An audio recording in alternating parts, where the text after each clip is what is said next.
water, hot water, coffee and tea, and sandwiches and all kinds of little finger foods, so help yourself to the refreshments. Welcome. We're glad you're here. If you're new and haven't been with us before, and at any point need to use the restroom, the only restrooms we currently have are all downstairs, so make your way to the foyer, and the door immediately to your left leads downstairs, and you can use the restroom. Be comfortable at any time. Okay, again, welcome. We're glad that each of you are here. We are recording tonight, so if at any point you want to go back and review something that was said or review a slide, you can do that. We should have the lecture uploaded probably within a week to 10 days. Also, if you were not here the first night, lecture 1 has already been uploaded and is available on our YouTube page, so you can go back and listen to it. It really lays some pretty foundational ideas and topics that we're not going to do much of a review tonight because I don't want to detract from the material that we'll present in the second lecture. But I encourage you, if there's anything that, or I encourage you to go back and listen to the first lecture because there's a lot that we covered there that we'll not cover this evening. Okay, well, before we begin, let me pray, and then we'll dive in. Our Father, we thank you for this evening. We thank you for the opportunity that we have to be able to be together and to learn. And we ask that you would be among us, that this learning would not simply be new information, but it would be something that develops an understanding and appreciation for one another, an understanding of where we are and how we came to be here at this time and in this place. And we ask that you would help us to use this information in a transformative way, that we would truly work to see your kingdom come, your will done on earth as it is in heaven. Help us to have open minds and give us the stamina that is needed to deal with very difficult topics. We pray and ask in Jesus' name, amen. Well, this is the second of our three-part lecture series, We Are Still Here. And I'll begin by introducing myself. Most of you know me, but my name is Greg Bainey. I'm the pastor-planter of Woodlands Gathering, and we've been planting woodlands for 5 years now. We started in late 2019 and became a mission church in 2020. And the vision of Woodlands Gathering is to be a safe place for Native Americans and all people to encounter the good news of God. I am personally both from Native heritage as well as settler heritage, and so I speak from someone who has wrestled through many of these topics and also suffered from some of these topics my entire life. And so as we process these things together, I always tell people that the second lecture, which you're here for this evening, is probably the most difficult to do because of this reason. The first lecture we covered September the 4th, the time period from Cahokia to colonization that spans roughly 3000 BC all the way up to 1805, 1810. So it's a pretty large period of time. And we saw some of the fundamental ideologies that led to the age of colonization. This evening, we're going to look at attempted annihilation and assimilation. So it spans once more an entire period of, again, an ideology that is lived out through the interaction between settler and native person, the settler colonial government and the native people. And it spans roughly from, let's say, 1800 all the way up to 1971, I believe. And then we'll pick up in 1971 next Thursday, and look at From Ashes to Resurgence, the role of reparative justice and a theology of place. So you don't want to miss that. We end with hope, which is why we're a church. We have hope because of the gospel, because of the redeeming power of Christ, and we always want to end with hope. And there is hope. But at the same time, that hope can only truly be appreciated and embraced if we're willing to deal with some very difficult topics. So I'll just forewarn you, what we're going to talk about tonight is not easy to discuss. And for some of you, it's probably the first time you've heard it. This is not history that was taught in schools for obvious reasons, but it's history nonetheless. So what are we trying to do with this series? This series seeks to explore the history of the United States' relationship with indigenous peoples in general, and the specific role of the Euro-Christian settler in particular. The objective is to encourage steps towards reparative justice through understanding. Let me begin with a quote by Roxanne Dunbar Ortiz, who wrote a book that shares a similar title to our lecture series. She wrote An Indigenous People's History of the United States, and in that book she says this: "Under the crust of that portion of earth called the United States of America, from California to the Gulf Stream waters, are interred the bones, villages, fields, and sacred objects of American Indians. They cry out for their stories to be heard through their descendants, who carry the memories of how the country was founded and how it came to be as it is today." Many of you have heard me say before that in Scripture, the first advocate for justice was not a human being. The first advocate for justice was the land. Right after Cain killed Abel, the Bible says God appears and says to him, "Where is your brother?" And Cain says, "I do not know.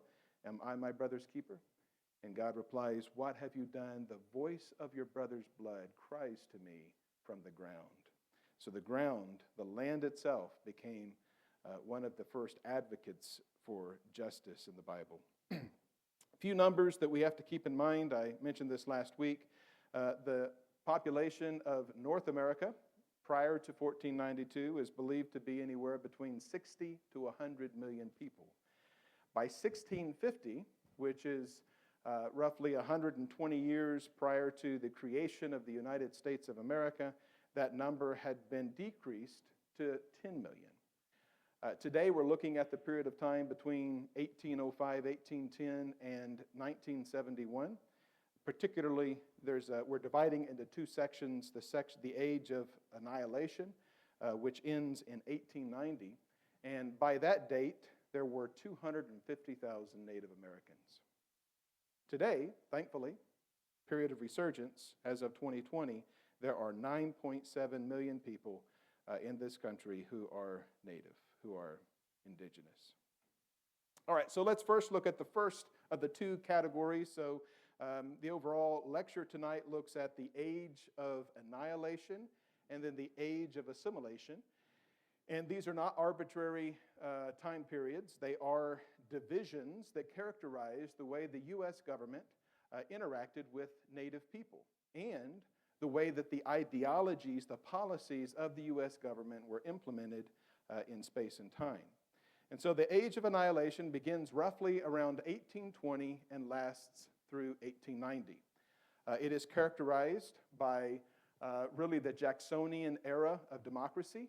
Andrew Jackson came to the presidency in 1829, but prior to that we have the War of 1812. We have the continued expansion past the Appalachian Mountains, the Blue Ridge Mountains, which is, according to the 1791 treaty, it's the treaty that would mark the barrier of the continental United States, or of the colonies at the time. And so the Age of Annihilation, what we're going to see is not a covert policy, not simply a discrete policy, but an explicit policy of annihilation. And so I'm going to begin this period of the lecture with a quote from Dr. Martin Luther King Jr., who very boldly in the 1960s made this statement: "Our nation was born in genocide. We are perhaps the only nation which tried as a matter of national policy to wipe out its indigenous population. Moreover, we elevated that tragic experience into a noble cause." And this is part of the problem. In fact, we're going to see that this evening, that what began as the doctrine of discovery, which we introduced last week, what continued as American covenantalism, which, by the way, is an ideology that has never gone away, it rematerialized in the 19th century as manifest destiny and has most recently become popular in its current form as Christian nationalism. Moreover, we elevated that tragic experience into a noble crusade. Indeed, even today, we have not permitted ourselves to reject or feel remorse for this shameful episode. So again, just as a reminder, in 1763, prior to the war between the U.S., the states, and Britain, there was a proclamation line of 1763 in which the King of England, King George, said that they would not go west of that line. Any colonist, any settler that resided to the west of the proclamation line of 1763 had to remove or be at the mercy of the native population that lived in that area. Of course, one of the reasons, and if you were here last week, this is review, and I'll not spend too much time talking about it, but I encourage you to go back and listen to Lecture 1 as a reminder. One of the reasons of the war between the U.S. and Great Britain was this desire, this almost innate ideology among the settlers that the United States was destined to occupy the entirety of the continent. And whenever the proclamation line of 1763 limited the ability of land speculators to move any further west, then also with all the settlers who had already encroached on this western boundary needed the protection of the King of England. And so the King of England had to raise a larger army. And how do you pay for larger armies? Through taxation. And so the sugar tax, the Stamp Act, some of the early taxes that we studied about in school that led to the Boston Tea Party and that led to the revolt between the U.S. colonies and Great Britain were the direct result of this proclamation line of 1763. So much so that we actually said probably the single largest contributor to the war between the U.S. colonies and Great Britain at the time was land. Okay, between 1814, so the U.S. becomes a country in 1776, between 1814 and 1824, 75% of what is now the state of Alabama and Florida, along with 33% of Tennessee and 20% of Georgia, became the private property of white settlers. All land seized from indigenous tribes in violation of treaties that were set forth by the federal government. The settlers became known as settler squatters and obtained heroic status through the popular literature of James Fenimore Cooper. Anyone who's ever read The Last of the Mohicans, you know that it was an idealized voyage to go west, young man, go west. And so this obviously resulted in conflict with many of the tribes residing in the southeast, particularly the Cherokee tribe, because that was the largest tribe at the time. And the response of this conflict resulted in the Treaty of Houston, which was signed in 1791. In this treaty, the Cherokee agreed to pursue civilization as it is defined by Euro-Christian settlers. And so by 1820, you actually have the creation of the Cherokee Nation. Prior to that, there was no Cherokee Nation. There was the Cherokee tribe, and every village was considered sovereign in the modern understanding of the word. In 1827, the Cherokee formed a nation and adopted a constitution patterned after the United States. So what you have at the time is one particular tribe, the Cherokee Nation, but also the 5 tribes that resided in the southeast that would eventually become known as the 5 civilized tribes, who actually try to adopt the Western way of living. They adopt a constitution that is patterned after the U.S. Constitution for their nation. They begin to dress like many of their white neighbors. They actually own land, and in some cases, even slaves at the time. And so they really tried to mimic what was held up to them as civilization. Wilma Mankiller, who is known as the first woman principal chief of the Cherokee Nation, makes this statement. She says, "The fledgling United States government's method of dealing with Native people, a process which then included systematic genocide, property theft, and total subjugation, reached its nadir in 1830 under the federal policy of President Andrew Jackson. More than any other president, he used forcible removal to expel the eastern tribes from their land. From the very birth of the nation, the United States government truly had carried out a vigorous operation of extermination and removal. Decades before Jackson took office, during the administration of Thomas Jefferson, which puts us right in the window of the early 19th century, it was already cruelly apparent to many Native American leaders that any hope for tribal autonomy was cursed. So were any thoughts of peaceful coexistence with white citizens. So it was really during the 1820s that this era of annihilation begins to have teeth. Prior to that, you have individual settlers that are carrying out this campaign on behalf of the government, where they continue to go further west and squat on lands that were forbidden under treaty of federal law. And then when enough settlers accumulated in one area, the U.S. government would build a fort, and they would send soldiers in order to defend those settlers, instigating a need for a treaty or some type of an agreement between those native tribes and the U.S. government. But during the 1820s, according to Roxanne Dunbar-Ortiz, the beginning of the era of Jacksonian settler democracy, it was during this time that the unique U.S. origin myth evolved, reconciling what had previously been rhetoric with reality. Up until this point in time, you actually have, in The Last of the Mohicans, you have this very romanticized view of the Haudenosaunee and the Mohican people. And also, up to that point in time, you have some notion that there might be the possibility of coexistence, even though Native people were considered savages and actually identified as such by the U.S. Constitution. But in 1820, that was the turning point, when under Andrew Jackson, what had previously been simply an inconvenience now became something that required an explicit attempt to try to annihilate. This came to a head in 1823 with a landmark Supreme Court case, Johnson versus McIntosh. In this case, the Supreme Court Justice, John Marshall, declared that Indians could occupy and control lands within the United States, but could not hold title to those lands. The justification was given when it declared independence, and this is a quote from his explanation, from the Crown, Great Britain, the United States government inherited the right of preemption over Native American lands. The legal result is that only Native American conveyances of land which can create valid title are sales of land to the federal government.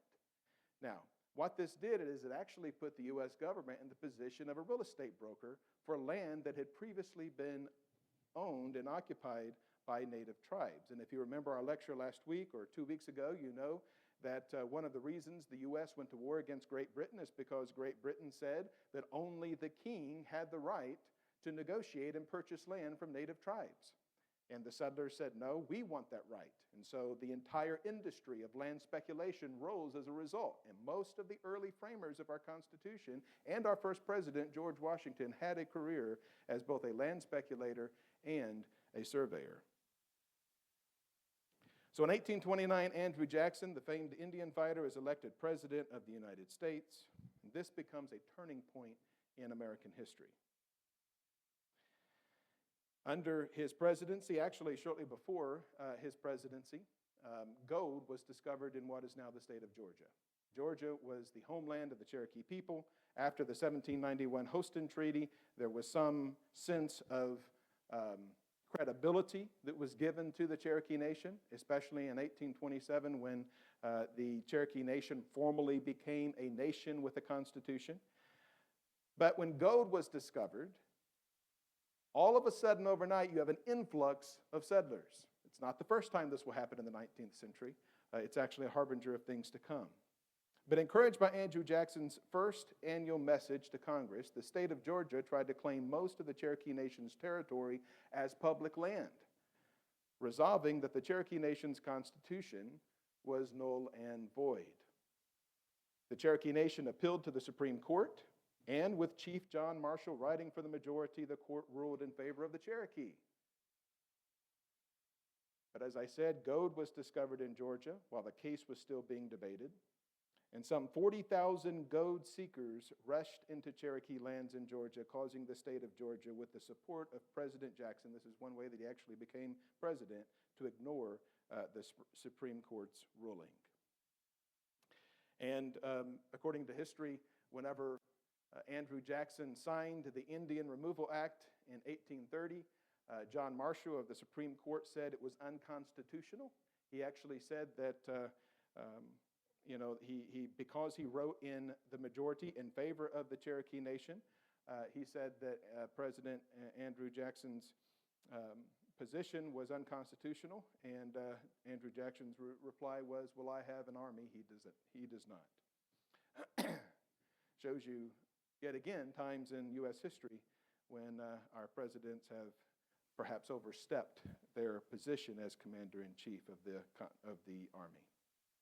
The Indian Removal Act of 1830, the law authorized the president to negotiate with the southern, including mid-Atlantic, Native American tribes for their removal to federal territory west of the Mississippi River in exchange for white settlement of their ancestral lands.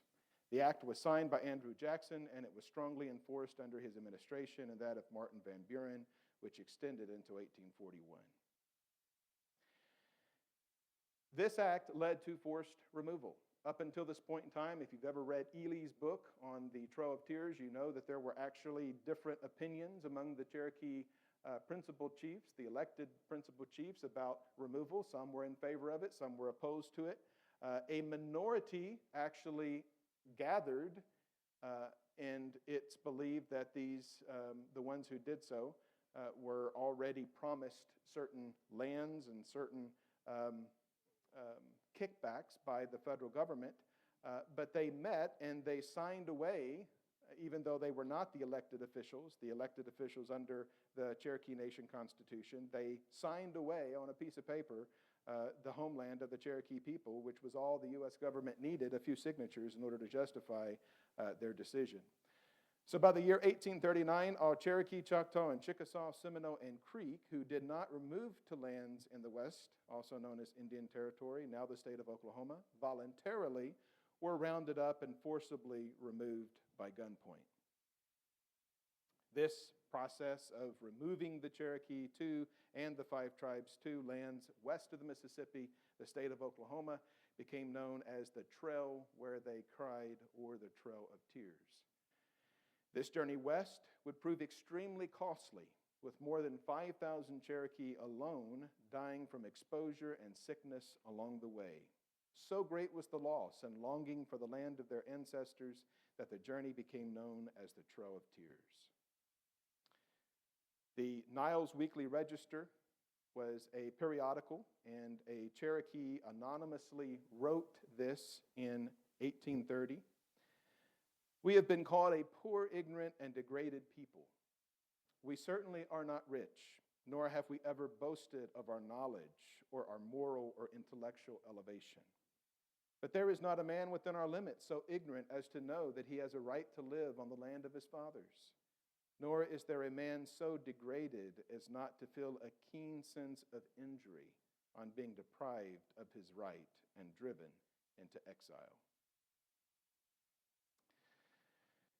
With the Indian Removal Act of 1830, many of the tribes west of the Mississippi were convinced that that was the extent of the federal Indian policy.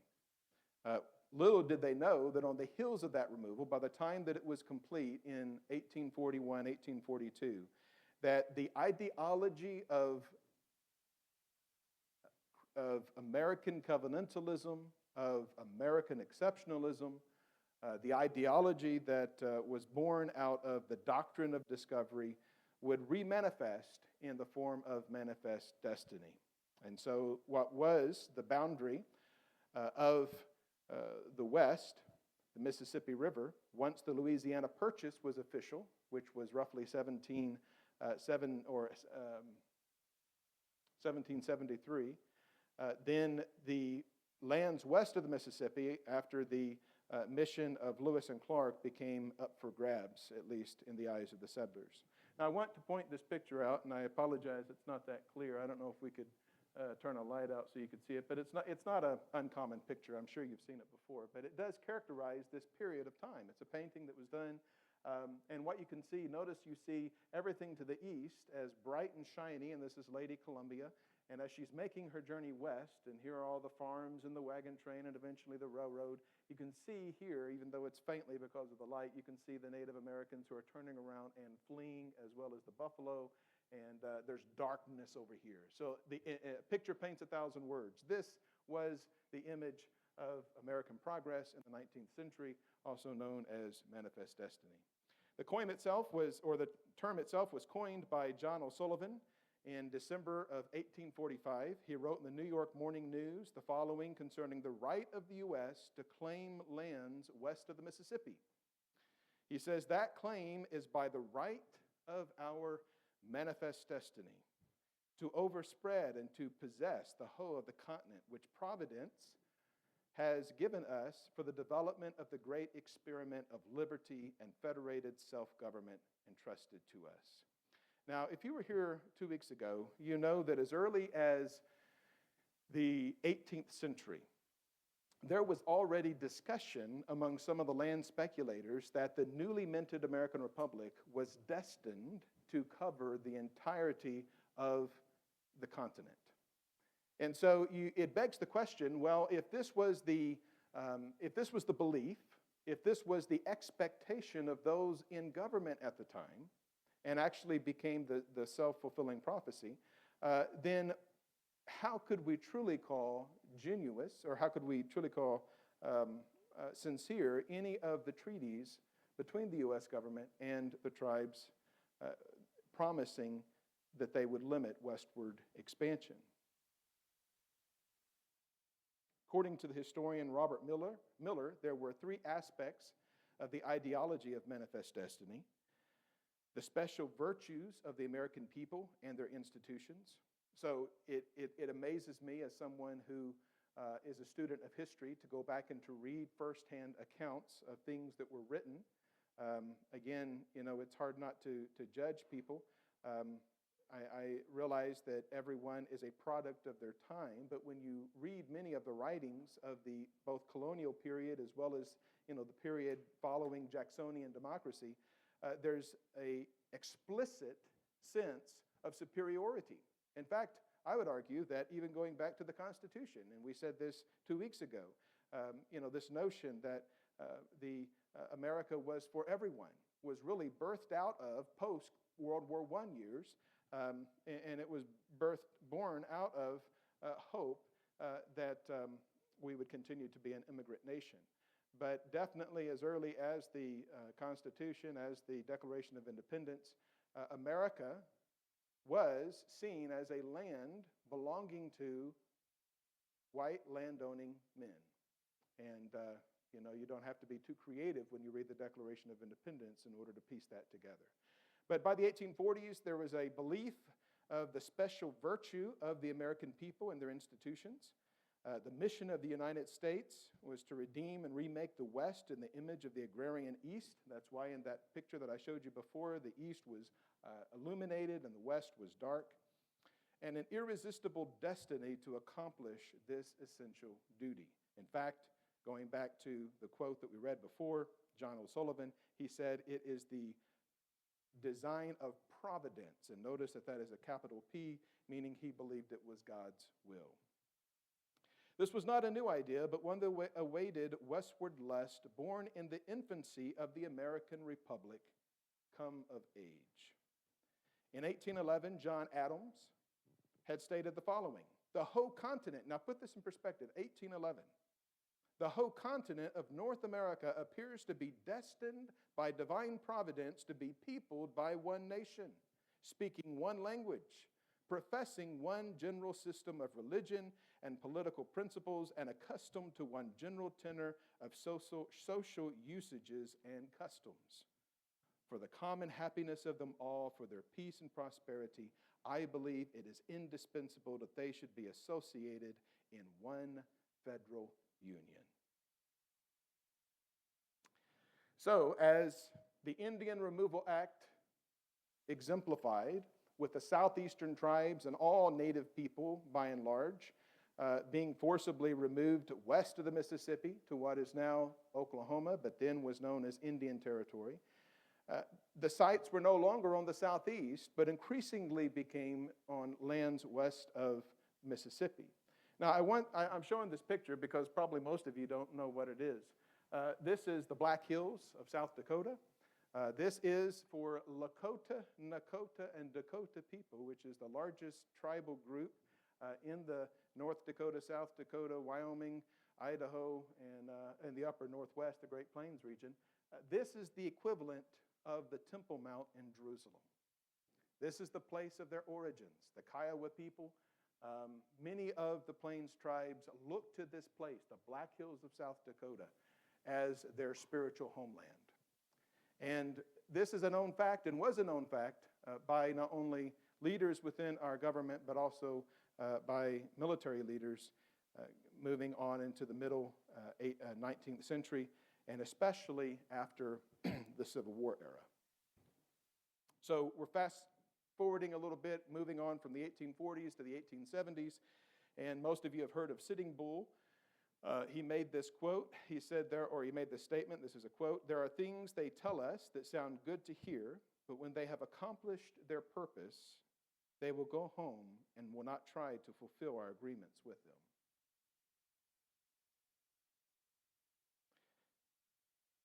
Battle of Little Bighorn, summer 1876. We actually came back from Montana, my wife and I, on Sunday, and we were just less than an hour from the Battle of Little Bighorn, and if I had had my own transportation, I would have loved to have gone there. But the Little Bighorn stands out during this period because it is the turning point in U.S. military Native American relations. It becomes a turning point because out of the Civil War, there arose a war hero, a young man by the name of General Armstrong Custer. And he was sent west into the Black Hills, even though this was land that was protected under federal treaty, protected for the exclusive sake of the Lakota, Dakota, Nakota, Kiowa, Arapaho, and Cheyenne peoples.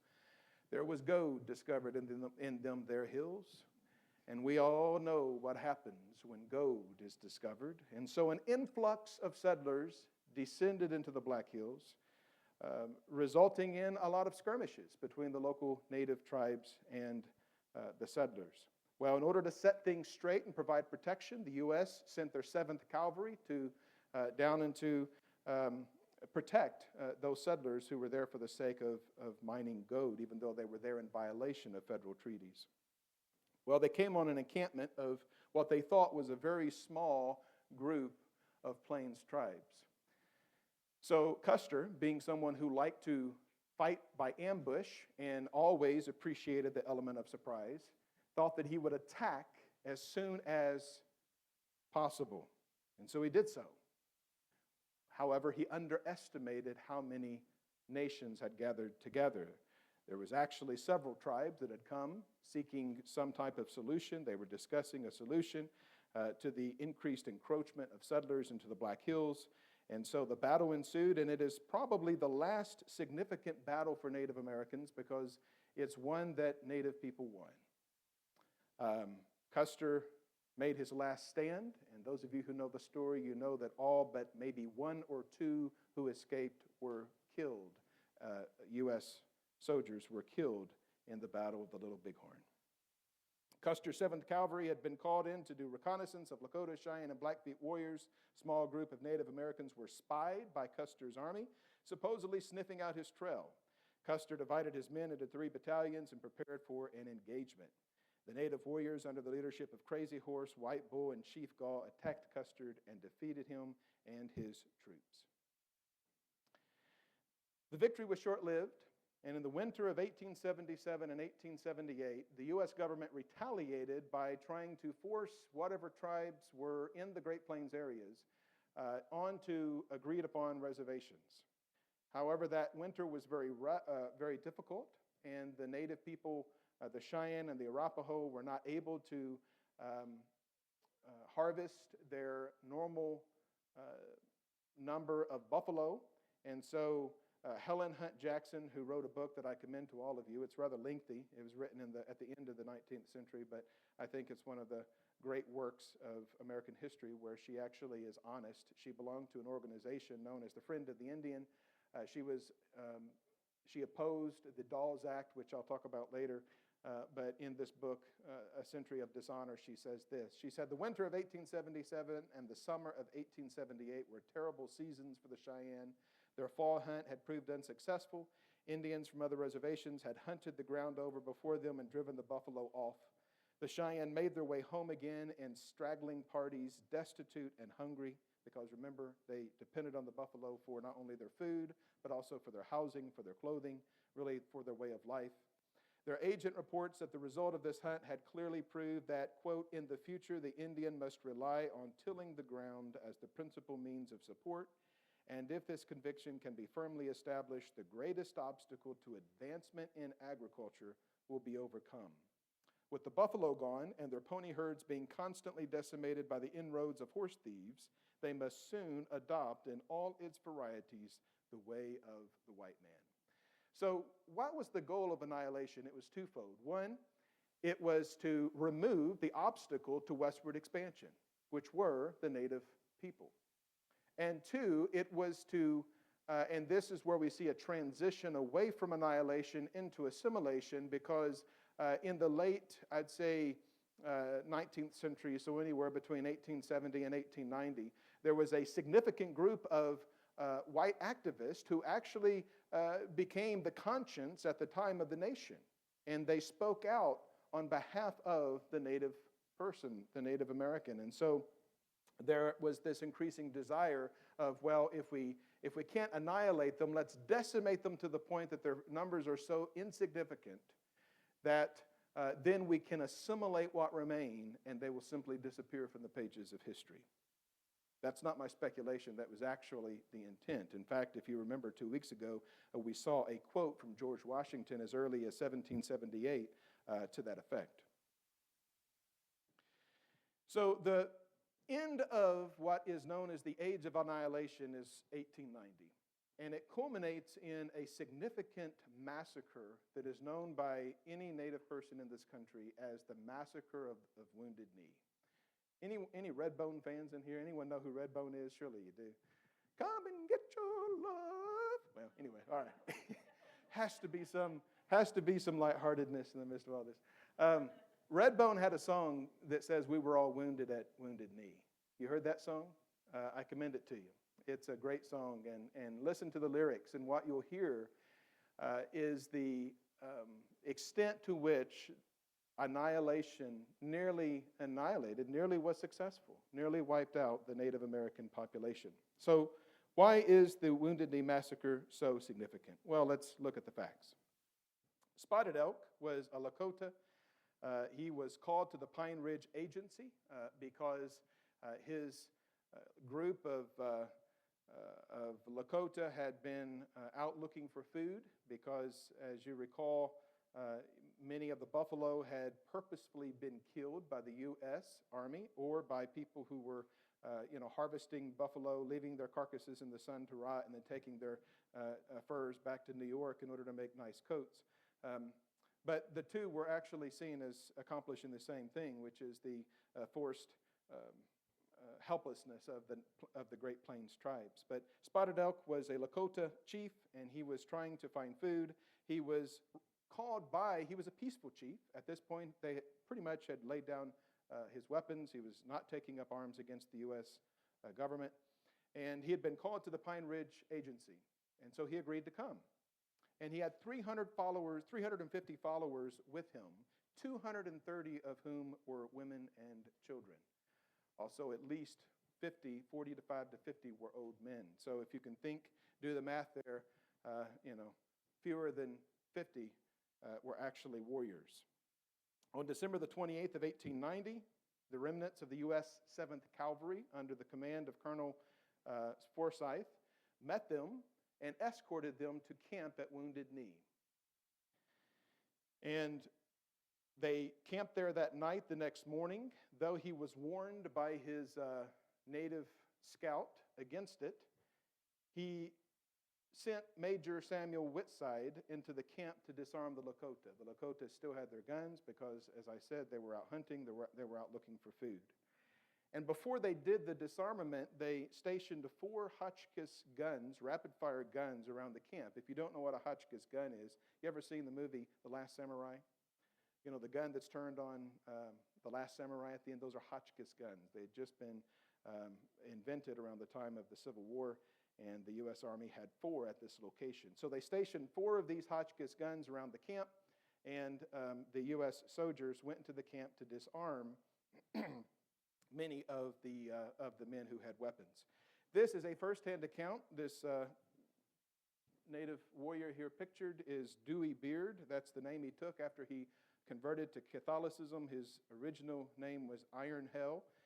He survived the Little Bighorn as well as the Wounded Knee Massacre. And he shares this, that the interpreter who commanded the the people there in the encampment to disarm, said this: when you give all the guns and knives, you will stand in one rank.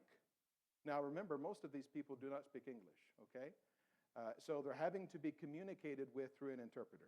And the interpreter told them, when you give all the guns and knives, you will stand in one rank along the edge of this bank, and some number of soldiers will stand in front of you and aim the guns, their guns, at your foreheads. But the guns are unloaded. Don't worry, we're going to aim the gun at your head, but it's unloaded. Most of the Lakota warriors were successfully disarmed. At this point, they knew that to fight they didn't have it in them, and so they gave up their arms. There was a deaf tribesman by the name of Black Coyote.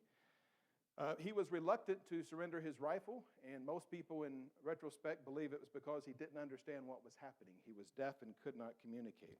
He had a fairly new rifle in his hand, and according to the written accounts, he felt like he paid too much for it, and so he was reluctant to let it go. And as 2 soldiers descended on him from behind to wrestle it out of his hand, the gun misfired. And when it did, now remember, there's soldiers standing in front of the warriors with unloaded guns. When it misfired, the command was given and fire was opened. Not only the soldiers who were shooting directly in front of them, many of the people who were killed at close range, but then the Hotchkiss guns opened and continued to slaughter those who were trying to escape. By the end of the day, 300 of the 350 people were killed. According to Jeffrey Ulster, who was a historian who wrote in 2004 a book on the impact of colonization and the massacre of Wounded Knee, he said this. He said, Wounded Knee was not made up of a series of discrete, unconnected events. Instead, from the disarming to the burial of the dead, it consisted of a series of acts held together by an underlying logic of racist domination. One of the survivors of Wounded Knee is a man that many people have heard of, American Horse, Chief American Horse, lived from 1840 to 1908. He shared this account later before the American Congress. He said, there was a lady with an infant in her arms who was killed as she almost touched the flag of truce. A mother was shot down with her infant. The child, not knowing that its mother was dead, was still nursing. The woman, as they were fleeing with their babies, were killed together, shot right through. And after most of all of them had been killed, a cry was made that all those who were not killed or wounded should come forth, and they would be safe. Little boys came out of their places of refuge, and as soon as they came in sight of a number of soldiers, they surrounded them and butchered them there. An eyewitness account of Wounded Knee. One of the survivors is a man named Black Elk, who wrote a book later when he converted to Catholicism known as Black Elk Speaks. Probably one of the best known Lakotas of the period because of that book. This is what he said. He said, I did not know then how much was ended. When I look back now from this high hill of my old age, I can still see the butchered women and children lying heaped and scattered all along the crooked gulch, as plain as when I saw them with eyes still young. And I can see that something else died there in that bloody mud and was buried in the blizzard. A people's dream died there, and it was a beautiful dream. Remember that picture? The Black Hills, the Holy of Holies to the Lakota people? Within 50 years, you would recognize it. This is what happened. Let me just say as an aside that it was not a discrete political message in 2020 when then President Trump appeared on the 4th of July in front of this monument, pointed at the men and said, "This monument will never be desecrated." Why? Because this monument is America's reinvention of history. All right.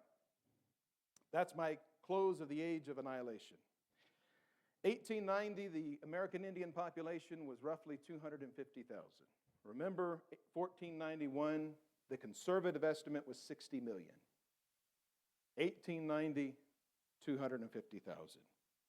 So now you have groups like the Friends of Indians. You have groups like the Concerned Citizens of American Indians. You have all of these organizations that are getting together saying, "We've almost killed the Indian. What are we going to do?"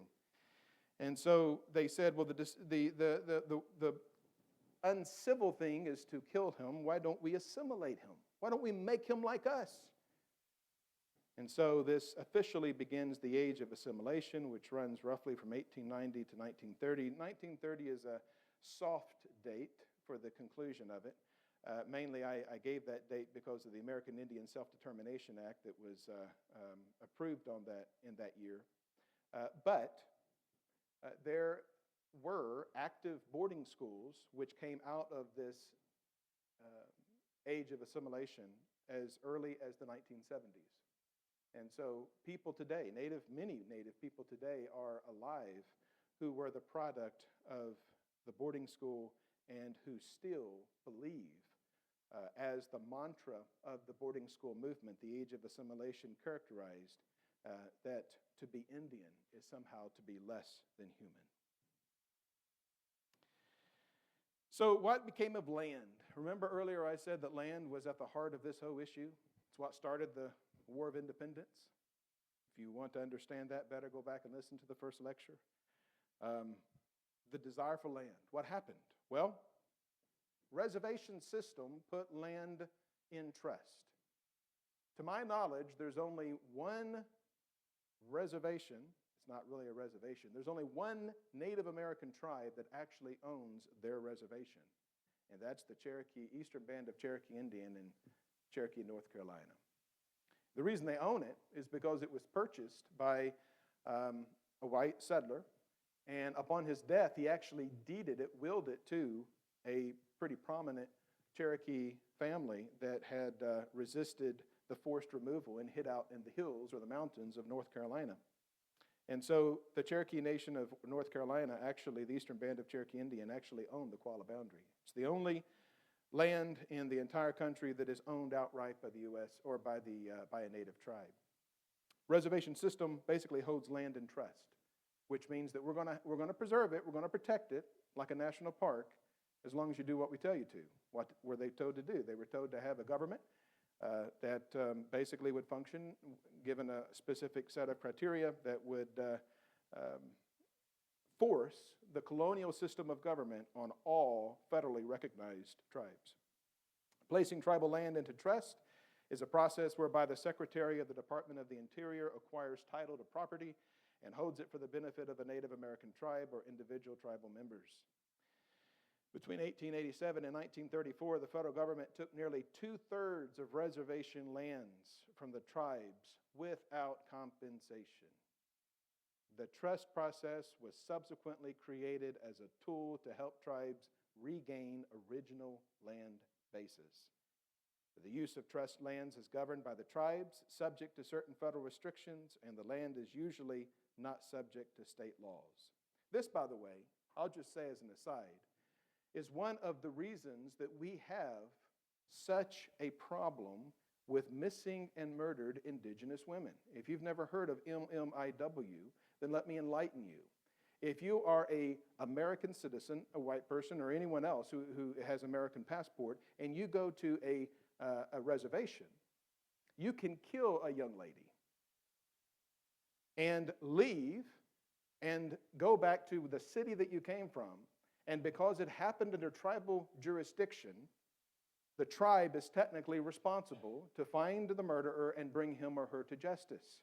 However, if that murderer is not a tribal citizen, they can appeal to the city in which they are from, which is not the location where the crime was committed.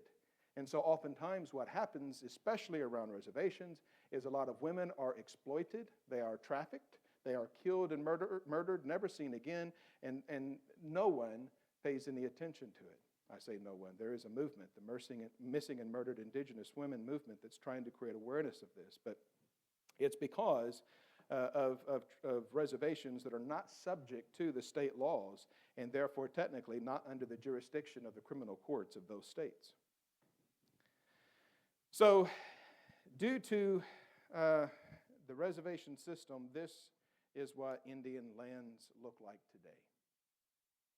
The vision of John Adams, the vision of George Washington, the vision of Andrew Jackson, the vision of John Marshall came to fruition. What's red are technically reservations, and everything else is the United States of America. Henry George complained about this system, and he was criticized for it by Senator Henry Dawes. He said, "The defect of the reservation system is apparent. It is socialistic."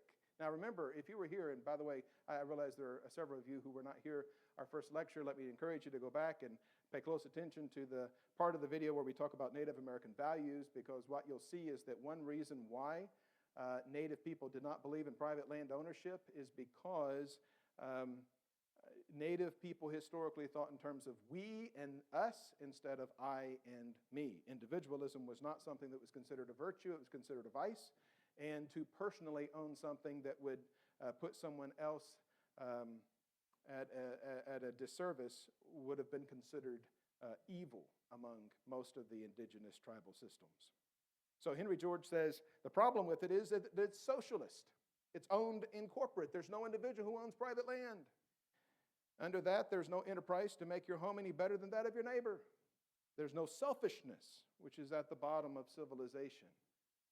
Till this people, speaking of Native Americans, will consent to give up their lands and divide among their citizens so that each can own the land he cultivates, they will not make much more progress.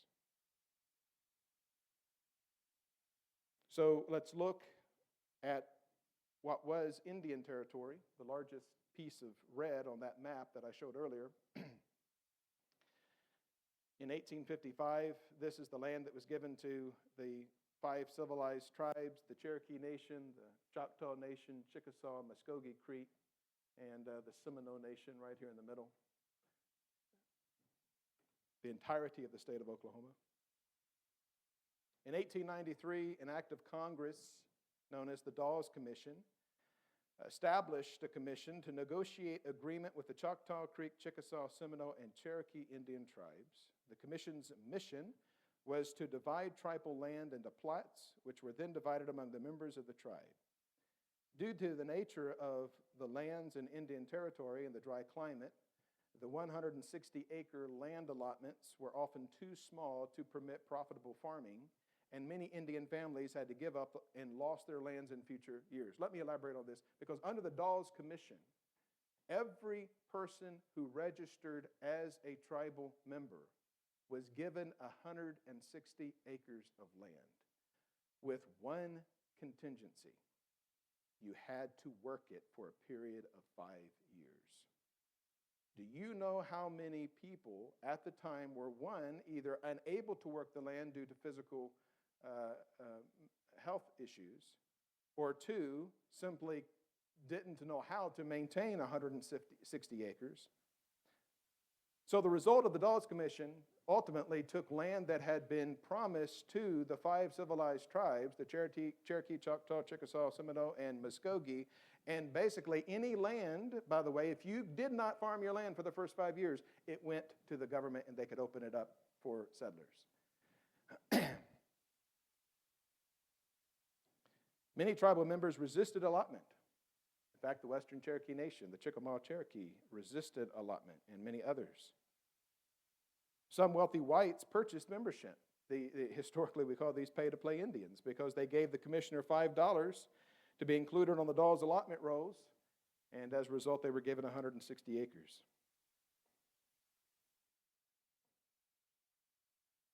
The Curtis Act of 1898, the Act for the Protection of the People of Indian Territory. By the way, Curtis was actually a native, and so sometimes, you think of the people that,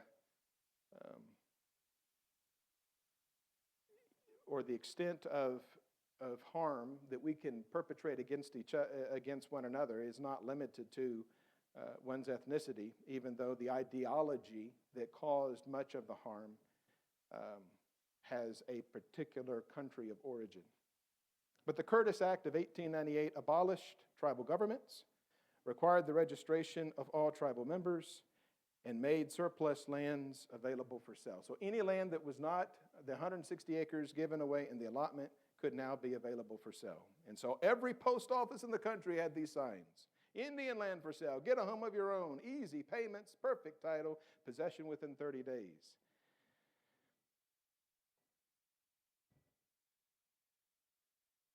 Once the land was removed, the only thing that was left was the colonization of the mind.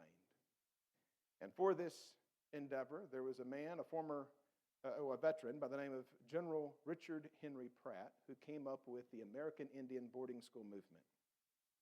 He was one of the founders of the Friends of Indians, the organization I mentioned earlier. He was a former supervisor of Indian prisoners at Fort Marion in Florida, in St. Augustine, sorry.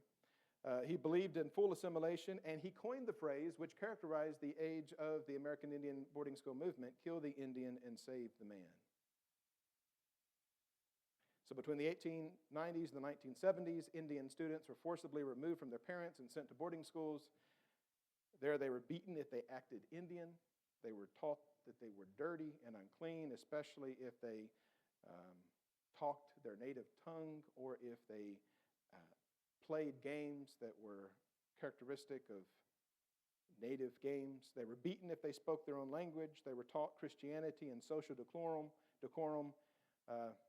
Many of the children died.